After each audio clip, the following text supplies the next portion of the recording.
Exactly. So, but we've been in Christianity for 400 years.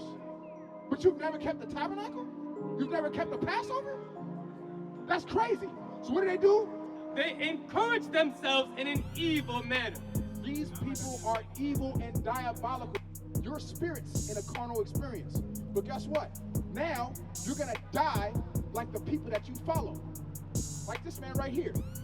That was a man named Cesare Borgia.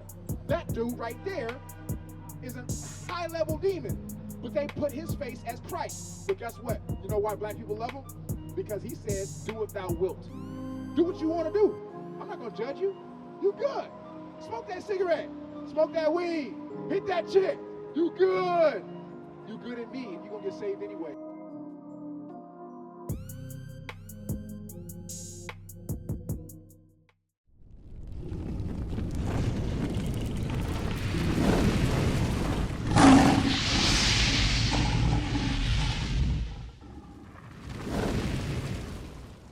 What is a plague?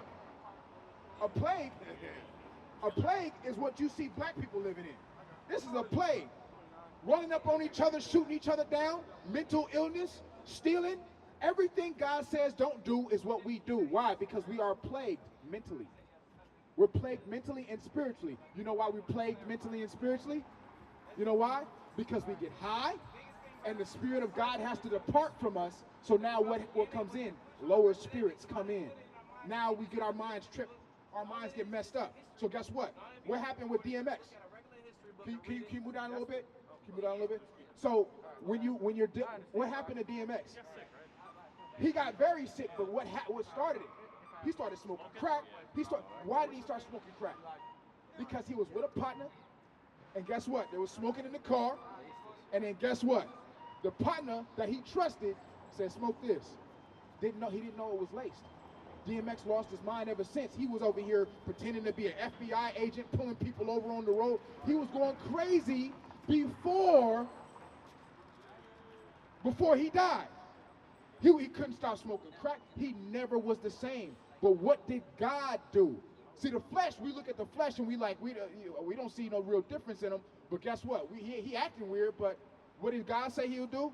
Also, every sickness and every plague. He made DMX sick through a plague of the mind. Through a plague of the mind. He made him lose his mind.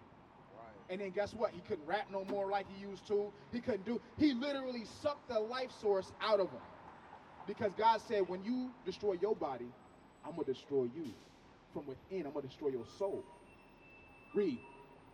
Every sickness and every plague, which is not written in the book of this law. Which is not written. Cancer, AIDS, all of them diseases, COVID. You might smoke all your life and then you never get cancer, but you get COVID and you die from it. What does COVID do? Get water in your lungs. So you've been putting fire in your lungs the whole time, and God just mocks you by giving you a disease that fills your lungs up with water. He just put out the fire in you. And he takes his Holy Spirit off you, which is what? Fire. His Holy Spirit is fire in you. You ever seen a man speak with passion? Yeah, that's God's Spirit. Read. Which is not written in the book of this law. None of the diseases that are today are written in this law. Most of them aren't. Them will the Lord bring upon thee until thou be destroyed. Until you're dead. Until you're dead. So how many puffs of weed, how many bags of weed you think God gonna allow you to smoke? How many packs of cigarettes you think God gonna allow you to smoke before he hook you up like he hooked up DMX? Anytime. Huh? It could be any moment. Now, here's the thing. Give me that Proverbs what is that? Proverbs 20:24. Proverbs 20:24. Now I'm going to show you what God is trying to do for you right now, because we just showed that the word is what cleanses us from this destruction. And when we get clean, we can stand in front of the Lord and be proud of ourselves. Don't you want to be proud of yourself when you got to stand in front of the Lord for the judgment? Do y'all know that there's going to be a day that comes where all of this is knocked away, and you're going to be standing in front of the Lord, and it's going to be a Summer Jam screen of everything you did in your life. And then he's going to have the books of your life, and he's going to have the Bible, and he's going to just be comparing. That's all he's going to be doing. There's not going to be no talking. You're going to be seeing, You're going to be reliving stuff that you did, and he's going to be showing you what you were supposed to be doing, and you're going to have to sit there with no expression on your face, and you're going to be like, oh, I'm going to hell. Oh, I'm getting it all. This is your opportunity to not end up in that situation, or do you want to stand up there and be proud? Yeah, God, I did everything you said. Show me roll the tape. Show me that beautiful footage. Oh, you see that? And the Lord like, yeah, okay. Yeah, you my son. You my little guy. Come on over here. Come on over here. Which one you want to be? Yeah, I know which one he want to be. Look at his face. He looked like a little kid just right there. I want to stand in front of Dad. Come through. He want to stand in front of his father proud. You want to stand in front of your father proud as an Israelite king? Body that lasts forever. No misery, no pain. You over here ruling over the nations that ruled over you. You know that the other nations are going to be praying to you. God don't want their prayers. They're going to be having to pray to you to answer their prayers. That's what it means to be a God on earth. But read that. This is the book of Proverbs, chapter 20 and verse 24. Man's goings are of the Lord. So you thought you was going to wake up today and do what? I was just chilling. I got my coffee. I got my cigarette. I was good. What you thought you was waking up to do today? Chill. Chill, right? So, read that again. Man's goings are of the Lord. God said, I don't give a damn what you thought you was finna do today. You finna do what I tell you to do. And I'm going to put it in your spirit to go find your brothers. You think you just walking to go to a coffee shop. You over here coming. You woke up to find this. That's what you woke up for. That's what God said. Read. How can a man then understand his own way? God said, I didn't tell you what you was finna be doing today. You thought some thoughts, and I ignored them. And I put another thought in your head. I'm going to send you this way. He directed your steps right here. People be thinking that this is a game, but there's a carnal side and there's a spiritual side.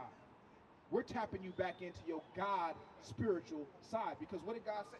What did Christ say about you? Give me that in Psalms 82.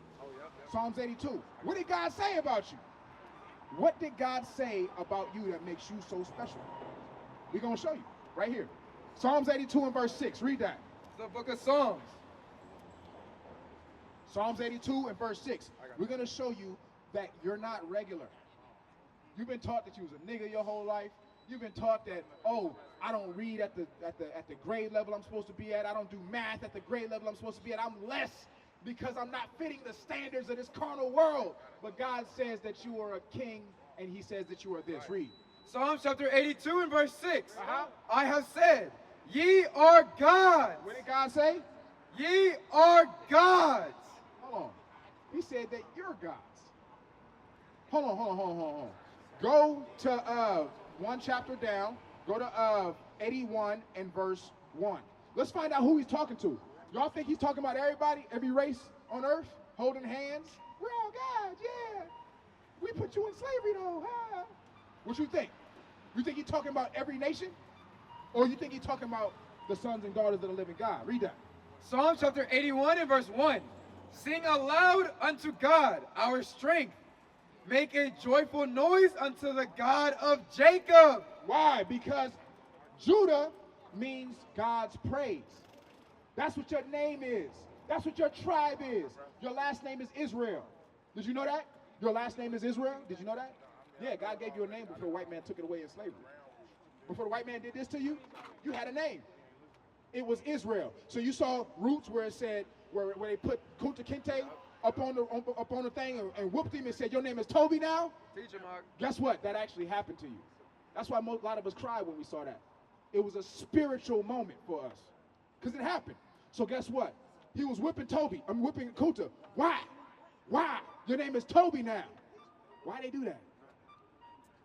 Because it really happened. Because why? Your name was Israel. They said your name is going to be Jefferson now. Your name is going to be John now. Your name is going to be Brown now. You can't be Israel no more because we finna set up a whole nother people in your name, in your land, these Europeans, to pretend to be you. That's why they call themselves Jewish. You understand? So guess what? Who was God talking? Thank you, brother. Thank you.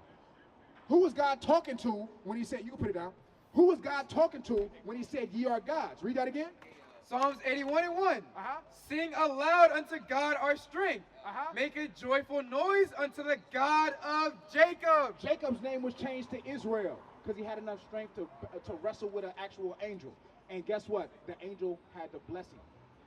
His name was changed to Israel, meaning prince who has power with God. You are the children of Jacob, whose name was changed to Israel. You are the Israelites.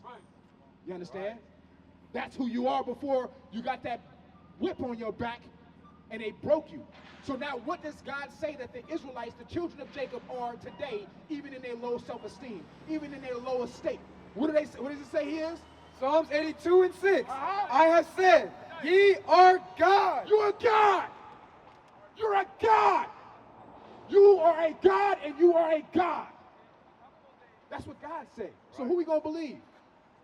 The person that named you Johnson? The person that whipped you in the back and named you Clifton? The person that named you beat you on the back and named you Thompson? Or are you going to come back to your godly origin, your godly estate? Read that again. I have said, ye are gods. I can't hear it enough. I'm sorry. I'm just enjoying that. Read. And all of you are children of the Most High. You are a child of God. That's what it means to be a child of God. It means to be an Israelite from one of these 12 tribes. Read. Oh, but ye shall die like men. Hold on. Read that again. But ye shall die like men. Why are we going to die like men, though? If we're gods, why should we die like men? Because of that cigarette. Because you've taken the ways of the other nations who are not gods. You've taken the ways of the people, the nations, that are supposed to die. Therefore, you will die like they die. Because you don't act like gods. You don't keep the royal law. Read that. But ye shall die like men and fall like one of the princes. And fall like one of the princes of this world. Your spirit's in a carnal experience. But guess what? Now, you're going to die like the people that you follow. Like this man right here. That was a man named Caesar Borgia. Pope Alexander VI of Rome had a son. That's him right there.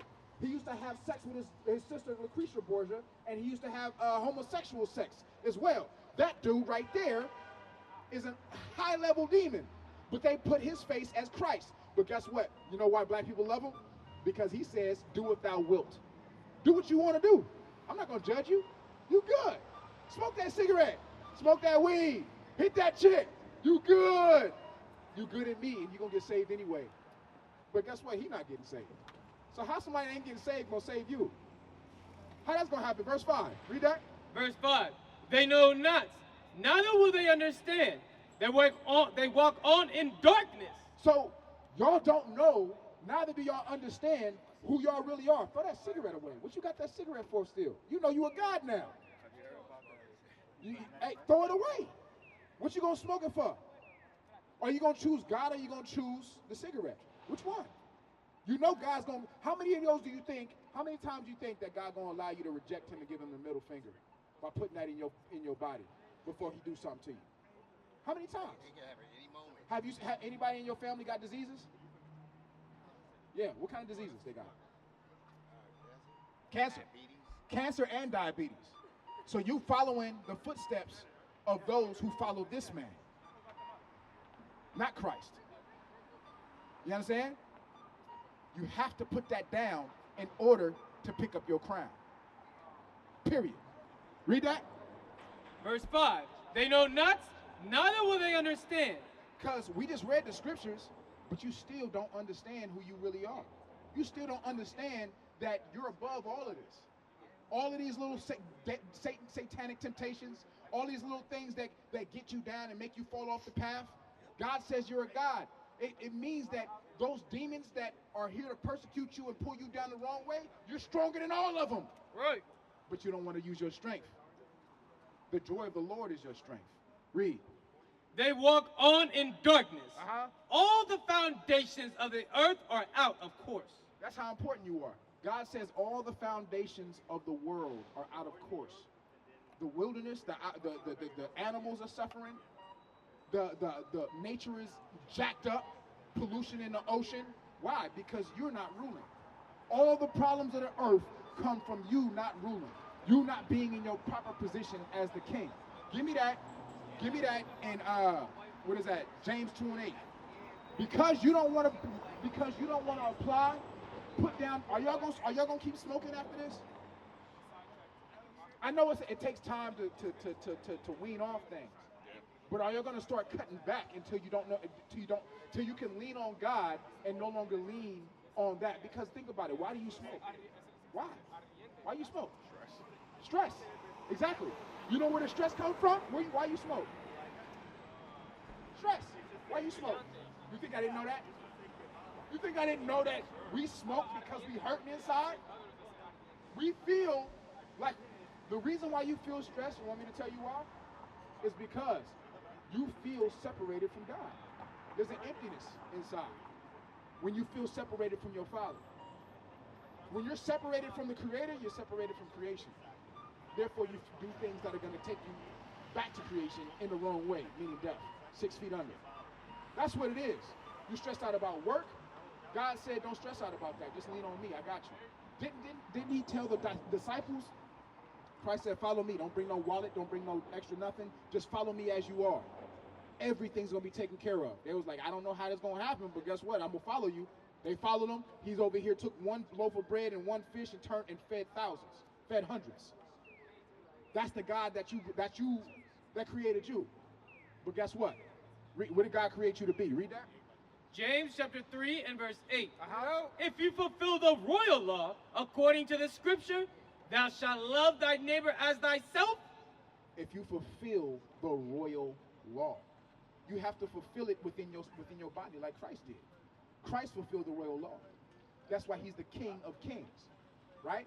So what happens when what do kings establish on earth? What's the first? They establish what? Law and order. That's the first thing you got to do in order to have a kingdom. Are we a lawless people? Yes.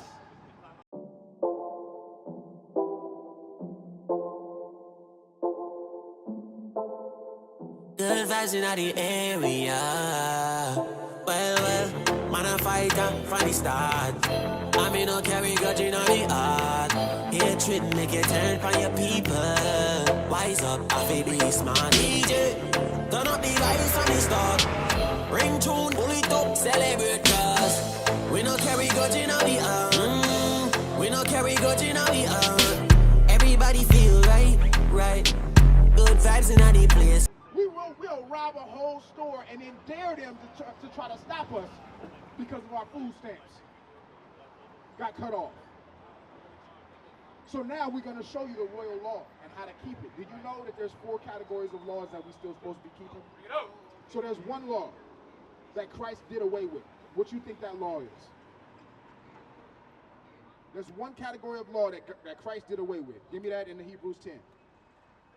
We're going to show you the one law, because Christians say that the laws are done away with, but they don't understand the Bible. The Bible, when the Bible says the law that we're no longer supposed to do, that's talking about the law of animal sacrifice. We're not sacrificing no more. The temple is destroyed. We can't sacrifice here. So guess what? We have to depend on Christ as our ultimate sacrifice. That's why he came here, laid down his life as the Lamb of God. Right? You don't need Hebrews 10. I already explained it. But give me that. Give me the Sabbath day. Give me the Sabbath day. So the only category of laws that we're not supposed to keep is the ones that we can't keep, which is the animal sacrifice laws. Now we're being reconciled through Christ. If we still had to keep animal sacrifice, then guess what? There's no purpose for Christ. But all the other ones we do have to keep. Give me that the Sabbath day. What's today? I technically said it, right? But how do you know today's the Sabbath day? Okay. He said it. Come up here, bruh. Say that one more time. Say that one more time. Say it loud, though. I said that Sunday is technically the first day of the week. Yes. Sabbath day would be the seventh day, which is today. There it is.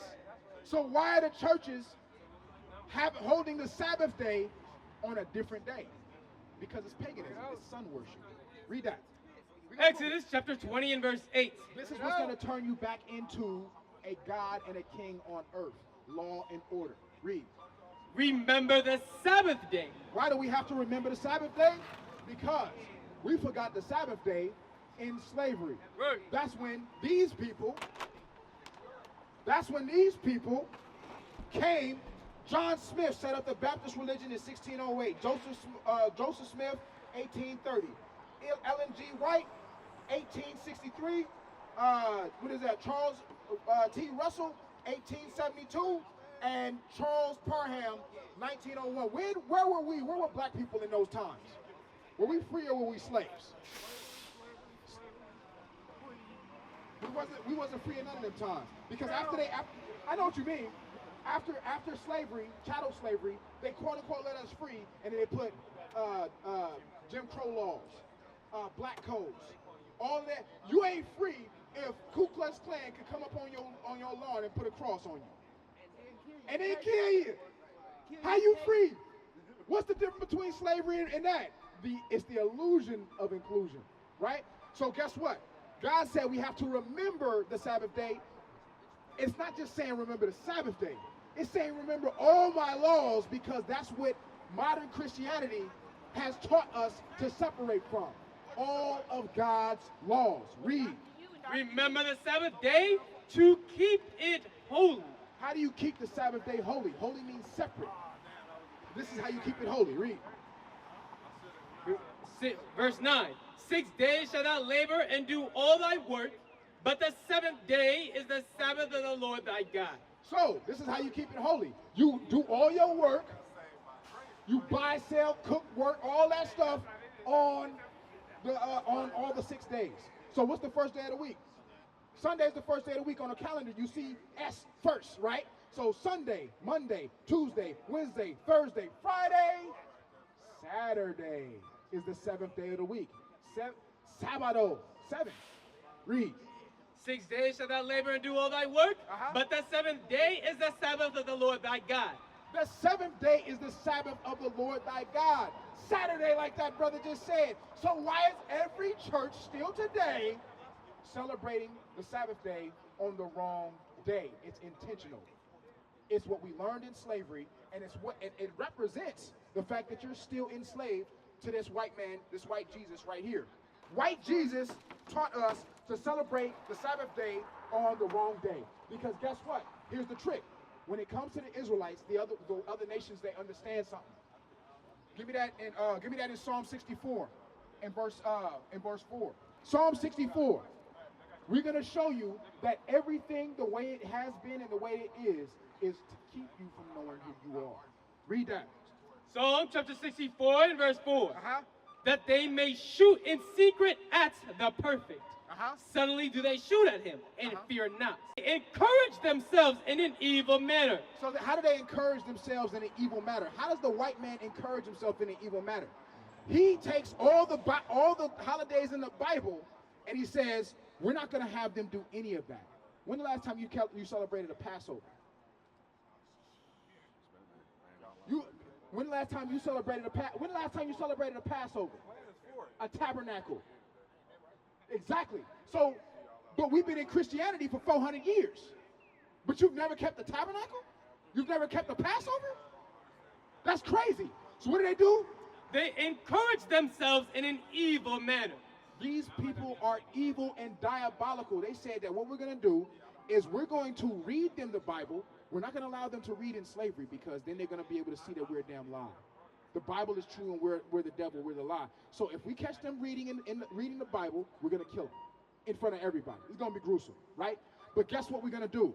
After we kill them, we're going to keep reading the Bible to them upside down. We're going to have them celebrate Christmas, even though Christmas is not in the Bible as a day to celebrate. The Christmas is in the Bible as a day to not celebrate. We're going to have them celebrate Christmas. We're going to have them celebrate Halloween. We're going to have them celebrate all our pagan holidays, and then we're going to put it on Jesus. That's what they did. They never changed the Bible. They didn't rewrite the Bible. They rewrote you. You got rewritten, right? So guess what? Read that again. They encourage themselves in an evil manner. In an evil manner. Trading God's commandments for paganism is evil, because that's how you separate a people from the children of God from their Father. from their God. Read. They commune of laying snares privily. They come up with these plots and these plans to keep you in sin so that they can stay in rulership. Because if God is unhappy with you, then guess what? He's not going to send his son to come back and save you and put you on top. Because you're not setting up law and order according to the Bible. So they separate you from the Bible, separate you from God's laws. They even have a doctrine that says that the laws of God are done away with. That's an evil thing. Now we're the most lawless people, and now they're about to set up martial law in the streets because they have allowed us to go so far off the edge to where now they're going to be justified in killing us. And we don't even see that that's going to happen. Read. Who shall see them? They search out iniquity. So they say, who shall see us? Who's going to be able to know that all these pagan holidays that we have them celebrating birthdays, who's going to know that celebrating Christmas and Kwanzaa and all of these different stupid days is literally us having them celebrate Satan, worship Satan? How they going to know? How they going to know? How can they say that? How are they going to know? Because who's going to teach them? We teach them everything. Nobody can come behind us and teach our slaves anything without our permission. So what did it say again? They encourage themselves in an evil manner. They commune of laying snares privily. They commune, they come together, they congregate, have think tanks on how to lay snares, meaning traps, privately. In all these buildings, they're having think tanks about you. The real Jews, the real Israelites. How do we keep these people in slavery? How do we keep them under our thumb? But we're waking up now. Read. They commune with laying snares privily. They say, who shall see them? They search out iniquities.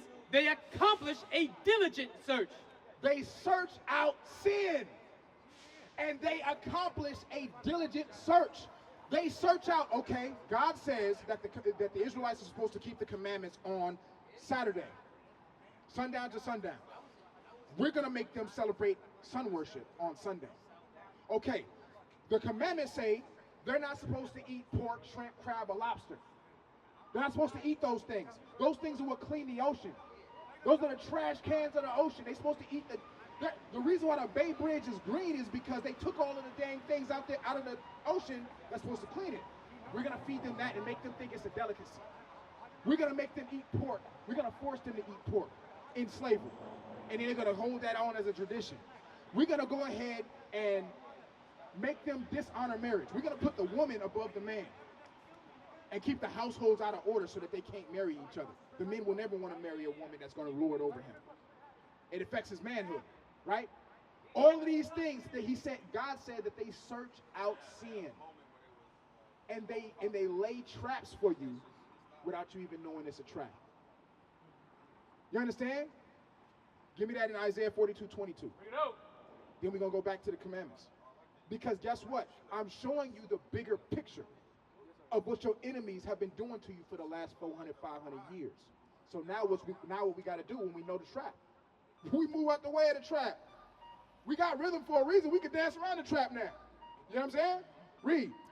Isaiah chapter 42 and verse 22. Here's another one of the traps. But this is a people robbed and spoiled. We've been robbed and destroyed. When it says spoiled, it's not talking about, oh, you give a kid everything he wants and now he's spoiled. No, it's talking about spoiled milk. If you put spoiled milk into anything, you can have the freshest ingredients. But if you put spoiled milk into that thing, what's it going to do? It's going to spoil everything or destroy everything. Read. They are all of them snared in holes. They are all of them snared. Remember, he lays traps privately. So now we're all snared in these holes. Guess what a trap was from the white man? EBT was a trap. EBT, government assistance, all these things is traps. You know why? Because it makes a destroyed people dependent upon someone else to provide them for everything. You understand? Instead of working hard like the scriptures command us to and getting a job and being able to not only provide for ourselves but provide for others in our community who don't have as much. We're supposed to be the ones taking care of each other. Right. But they made us dependent upon them. So now sisters running up in stores talking about, I dare you to try to stop me from stealing from you because you took away my EBT that you gave to me, which is really just entitlement. They think they justified now. Read. They are all of them snared in holes, and they are hid in prison houses. So where you think them sisters and them brothers who got cut off from EBT gonna end up when they stealing, when they doing all of the foolishness? They gonna be snared in prison houses, but guess what? It just told you that they already set this up from the beginning. They've been plotting and planning, laying traps privately for you to fall into. But now we got the game plan. So there's no excuse now, right? Go back to the Sabbath day. So go back to the Sabbath day. So I'm just trying to show you that there's a bigger conspiracy at hand, and you're the middle of it, and we got to break out of it. And the only way that we can do it, the roadmap, is the keeping of God's laws. That's all it is. Let me show you real quick. Exodus chapter 20 and verse 8. Remember the Sabbath day to keep it holy. 6 days shalt thou labor and do all thy work. But the seventh day is the Sabbath of the Lord thy God. So the seventh day is the Sabbath of the Lord thy God. We're not supposed to be buying, selling, cooking, or working. You understand? No more. Friday sundown to Saturday sundown, no more activity when it comes to buying, selling, cooking, or working. You understand? We don't eat pork, shrimp, crab, or lobster. We don't eat. The only fish that we eat, you eat seafood? All right, good. Seafood is good. But guess what? The seafood that you gotta see that is food is the ones with fins and scales. Right. We only eat fish. And the fish have to have both fins and scales. Right. In order to be lawful in God, in God's eyes. Across the earth, the prophets move. From city streets to distant lands, the message is the same. Israel must rise. Through every quest, every journey, the truth spreads. No border can contain it. No distance can silence it. Our nation lives in every moment. In joy, we celebrate marriages. In sorrow, we honor our dead. On the Sabbath, we gather as one. Families rejoicing together, bound by the commandments of God. Yet are we tried. From the stones in Kenya to the hatred in Montana, we endure as a soldier of the Lord. And still, the mission expands. On the airwaves, on the screens, in every nation under heaven, Israel's voice is heard. We build our communities. We raise our children in royalty.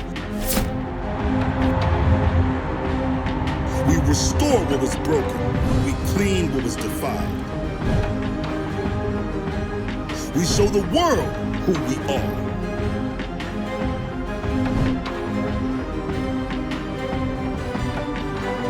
This is Israel united in Christ. Nation in motion. Nation endures.